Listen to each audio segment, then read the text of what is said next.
ರಾಜ್ಯಕ್ಕೆ ಕಾಂಗ್ರೆಸ್ ಉಸ್ತುವಾರಿ ರಣದೀಪ್ ಸಿಂಗ್ ಸುರ್ಜೇವಾಲಾ ಆಗಮಿಸುವ ವಿಚಾರಕ್ಕೆ ಸಂಬಂಧಿಸಿದಂತೆ ಶಾಸಕರನ್ನ ಕಂಟ್ರೋಲ್ ಮಾಡೋಕೆ ಸುರ್ಜೇವಾಲಾ ಬರ್ತಾ ಇಲ್ಲ. ಬೋರ್ಡ್ ನಿರ್ದೇಶಕರ ಆಯ್ಕೆ ಎಂಎಲ್ಸಿ ಸ್ಥಾನದ ಬಗ್ಗೆ ಚರ್ಚೆಯನ್ನು ನಡೆಸ್ತಾರೆ ಅಂತೇಳಿ ಬೆಂಗಳೂರಿನಲ್ಲಿ ಸಚಿವ ಭೈರತಿ ಸುರೇಶ್ ಹೇಳಿಕೆಯನ್ನು ಕೊಟ್ಟಿದ್ದಾರೆ. ಶಾಸಕರು ಮಂತ್ರಿಗಳನ್ನ ಸಮಾಧಾನ ಮಾಡೋಕೆ ಬರ್ತಾ ಇಲ್ಲ. ಶಾಸಕರ ಸಮಸ್ಯೆ ಬಗೆಹರಿಸೋಕೆ ಸಿಎಂ ಡಿಸಿಎಂ ಇದ್ದಾರೆ. ಯಾವುದೇ ಶಾಸಕರು ಹೋಗಿ ಹೈಕಮಾಂಡ್ಗೆ ದೂರನ್ನ ಕೊಟ್ಟಿಲ್ಲ ಅಂತೇಳಿ ಭೈರತಿ ಸುರೇಶ್ ಅವರು ಹೇಳಿಕೆಯನ್ನು ಕೊಟ್ಟಿದ್ದಾರೆ.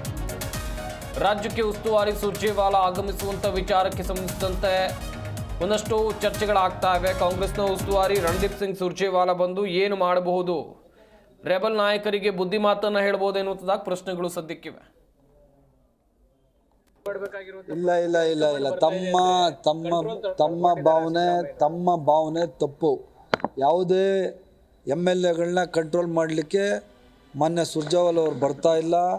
ರಾಜ್ಯದಲ್ಲಿ ಇರುವಂತಹ ಕಮಿಟಿಗಳಿದ್ದಾವಲ್ಲ, ಡೈರೆಕ್ಟರ್ಸ್, ಆ ಡೈರೆಕ್ಟರ್ ಯಾರ್ಯಾರನ್ನ ಮಾಡಬೇಕು ಅಂತ, ಅದರ ಜೊತೆಗೆ ಬೋರ್ಡ್ಗಳು ಮಾಡಬೇಕು ಅಂತ ಬರ್ತಾ ಇರೋದು. ಯಾವುದೇ MLAಗಳನ್ನ ಸಮಾಧಾನ ಮಾಡೋಕ್ಕಾಗಲಿ ಮಂತ್ರಿಗಳನ್ನ ಸಮಾಧಾನ ಮಾಡೋಕ್ಕಾಗಲಿ ಸುರ್ಜೇವಾಲಾ ಅವರು ಬರ್ತಾ ಇಲ್ಲ. It's wrong. ಇಲ್ಲ ಇಲ್ಲ ವರಿಷ್ಠ MLA ಅಹವಾಲು ಕೇಳೋದಕ್ಕೂ ಸಮಸ್ಯೆ ಬಗೆಹರ ಮಾಡೋದು ಮತ್ತು ಹೈಕಮಾಂಡ್ ಇರೋದು ಏನಕ್ಕೆ?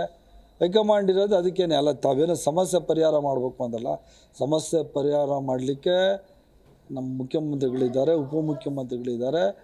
ಹೈಕಮಾಂಡ್ ಹತ್ರ ದೂರ ಹೋಗಿ ಯಾರೂ ಹೇಳಿಲ್ಲ ಅಂತ ನಮಗೇನು ಸ್ಥಿತಿ ಬಂದಿಲ್ಲ. ಮಾನ್ಯ ಸುರ್ಜೇವಾಲಾ ಅವರು ಯಾರು ನಮ್ಮ 4 MLCಗಳಿದ್ದಾವೆ, ಮತ್ತು ಬೋರ್ಡ್ ಅಧ್ಯಕ್ಷಗಳ ಸ್ಥಾನಗಳು ಖಾಲಿ ಇದ್ದಾವೆ, ಡೈರೆಕ್ಟರ್ಸ್ ಖಾಲಿ ಇದ್ದಾವೆ. ಅದು ಬಿಟ್ಟು ಮತ್ತು ಯಾರ್ದಾದ್ರೂ ಅವ್ರದ್ದು ವೈಯಕ್ತಿಕ ಸಲಹೆಗಳೇನಾದರೂ ಇದ್ದರೆ ಮಿನಿಸ್ಟ್ರಿಗಳದ್ದು MLAಗಳು ಅದನ್ನ ಕೇಳಕ್ಕೆ ಬರ್ತಾ ಇದ್ದಾರೆ. ಆದರೆ ತಾವು ಹೇಳ್ದಂಗೆ ಯಾವುದು ಸಮಸ್ಯೆ ಪರಿಹಾರ ಮಾಡೋಕ್ಕೆ ಅಂತ ಇಲ್ಲ ಇಲ್ಲ ಇಲ್ಲ ಇಲ್ಲ ತಮ್ಮ ಭಾವನೆ ತಪ್ಪು. ಯಾವುದೇ ನಾಡಹಬ್ಬ ದಸರಾಗೆ ಈಗಿನಿಂದಲೇ ಸರ್ಕಾರ ತಯಾರಿಯನ್ನ ಮಾಡಿಕೊಳ್ತಾ ಇದೆ. ದಸರಾ ಯಾವ ರೀತಿ ಮಾಡಬೇಕು ಅಂತೇಳಿ ಸಭೆಯನ್ನ ಮಾಡಿದ್ದೇವೆ. ಮುಖ್ಯಮಂತ್ರಿ ಸಿದ್ದರಾಮಯ್ಯ ನೇತೃತ್ವದಲ್ಲಿ ಮೀಟಿಂಗ್ ಅನ್ನು ನಡೆಸಲಾಯಿತು. ವಿಜೃಂಭಣೆಯಿಂದ ದಸರಾ ಆಚರಣೆ ಮಾಡೋಕೆ ತೀರ್ಮಾನವನ್ನ ಮಾಡಿದ್ದೇವೆ ಅಂತೇಳಿ ಸಚಿವ ಭೈರತಿ ಸುರೇಶ್ ಹೇಳಿಕೆಯನ್ನು ಕೊಟ್ಟಿದ್ದಾರೆ. 40-50 ಕೋಟಿ ರೂಪಾಯಿ ವೆಚ್ಚದಲ್ಲಿ ಆಚರಣೆ ಆಗಬೇಕೆಂಬ ಚರ್ಚೆ ಆಗಿದೆ ಎನ್ನುವುದಾಗಿ ಅವರು ಮಾಹಿತಿಯನ್ನ ಕೊಟ್ಟಿದ್ದಾರೆ. ನಾಡಹಬ್ಬ ದಸರಾಗೆ ಸರ್ಕಾರ ಈಗಿನಿಂದಲೇ ತಯಾರಿಯನ್ನ ಆರಂಭಿಸಿದೆ. ಸಭೆ ಮಾಡಿ ಹೇಗೆ ಈ ಬಾರಿ ಹಬ್ಬವನ್ನು ಆಚರಿಸಬೇಕು ಎನ್ನುವಂಥ ನಿಟ್ಟಿನಲ್ಲಿ ಚರ್ಚೆಯನ್ನು ನಡೆಸಲಾಗಿದೆ ಎನ್ನುವಂಥದ್ದು ಗೊತ್ತಾಗ್ತಾ ಇದೆ. ಸಿಎಂ ಸಿದ್ದರಾಮಯ್ಯ ನೇತೃತ್ವದಲ್ಲಿ ಸಭೆಯನ್ನು ನಡೆಸಲಾಯಿತು ಅಂತೇಳಿ ಸಚಿವರಾಗಿರುವಂತಹ ಭೈರತಿ ಸುರೇಶ್ ಅವರು ಹೇಳಿಕೆಯನ್ನು ಕೊಟ್ಟರು. ವಿಜೃಂಭಣೆಯಿಂದ ಈ ಬಾರಿ ದಸರಾ ನಡೆಯುತ್ತೆ, 40-50 ಕೋಟಿ ವೆಚ್ಚದಲ್ಲಿ ಆಚರಣೆ ಮಾಡಬೇಕು ಎನ್ನುವಂಥ ನಿರ್ಧಾರಕ್ಕೆ ಬಂದಿದ್ದೇವೆ ಎನ್ನುವುದಾಗಿ ಹೇಳಿದ್ದಾರೆ. ದಸರಾ ಈ ಸರ್ತಿ ಯಾವ ಥರ ಮಾಡೋದ್ರ ಬಗ್ಗೆ ಮಾನ್ಯ ಮುಖ್ಯಮಂತ್ರಿಗಳ ಅಧ್ಯಕ್ಷತೆಯಲ್ಲಿ ಪೂರ್ವಭಾವಿ ಸಭೆಯನ್ನು ಕರೆದಿದ್ವಿ. ಅದಕ್ಕೆ ನಾವೆಲ್ಲ ಸಂಬಂಧಪಟ್ಟ ಇಲಾಖೆಯ ಸಚಿವರುಗಳು ಮತ್ತು ಎಲ್ಲ ಅಧಿಕಾರಿಗಳು ಸೇರಿದ್ವಿ. ವಿಜೃಂಭಣೆಯಿಂದ ಈ ಸರ್ತಿ ನಾವು ದಸರಾವನ್ನು ಆಚರಣೆ ಮಾಡಬೇಕು ಅಂತ ನಿರ್ಧಾರ ಆಗಿದೆ.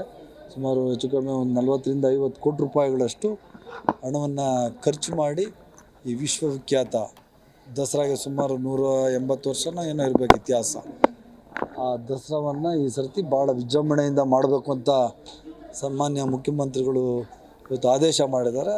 ಅದರ ಪ್ರಕಾರ ನಾವು ದಸರಾವನ್ನು ಆಚರಣೆ ಮಾಡೋಕೆ ಹೋಗ್ತೀವಿ. ದಸರಾ ಈ ಸರ್ತಿ ಯಾವ